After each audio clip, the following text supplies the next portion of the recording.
The Dallas Cowboys contract drama with Micah Parsons is turning into a soap opera of NFL proportions, and Jerry Jones isn't holding back. Here's the deal. Parsons is still sidelined, technically due to a back injury, but let's be real. This is a holdout that hinges on a contract.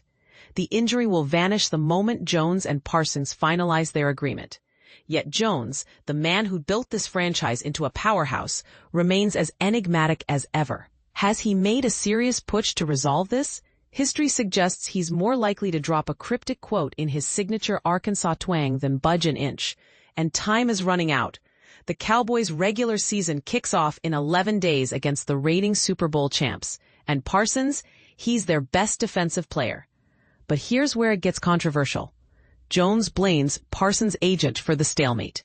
According to Jones, they had a deal all set, the highest guaranteed contract for a non-quarterback in the NFL, until David Mulugheta entered the room.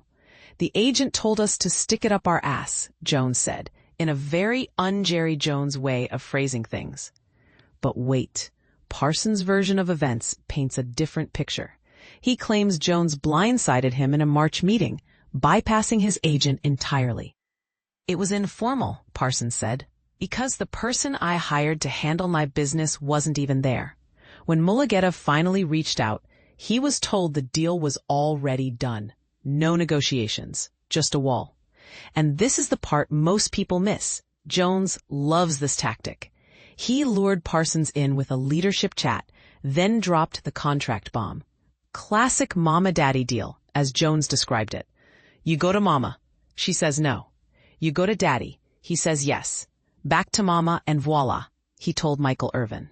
But let's unpack this. Jones is the one who orchestrated the ambush, then accused the agent of gatekeeping. It's like a parenting fail, but with millions at stake. And now Parsons is paying the price. Last Friday in Atlanta, he showed up to the game but didn't even wear a jersey. ESPN reported he was the only inactive Cowboys player without one.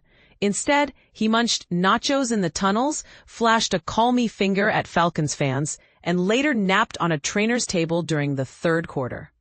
Head coach Brian Schottenheimer called it baffling, but without context, it's just a player taking a breather. Yet with the toxic tension between Jones and Parsons, every idle moment feels loaded. Later, Parsons clarified on Twitter that his nap was a relatively short portion of the evening, but the damage was done. I'd never disrespect the guys out there fighting for their lives, he wrote. But here's the rub. The negative space in that statement screams. Was he calling out the Cowboys' lack of urgency or hinting at a deeper rift? Either way, the fallout is deliciously messy. And this is the part that you should weigh in on. Is Jones just being his usual stubborn self? Or is this a case of a player finally pushing back against a system that treats agents like obstacles? Are agents overstepping? Or is this a power play by a team owner who's been doing this dance for decades? Sound off in the comments. But one thing's certain, this isn't just about a contract. It's about respect, leverage, and the thin line between loyalty and betrayal in the NFL. And if this keeps up, the Cowboys season might be over before it even starts.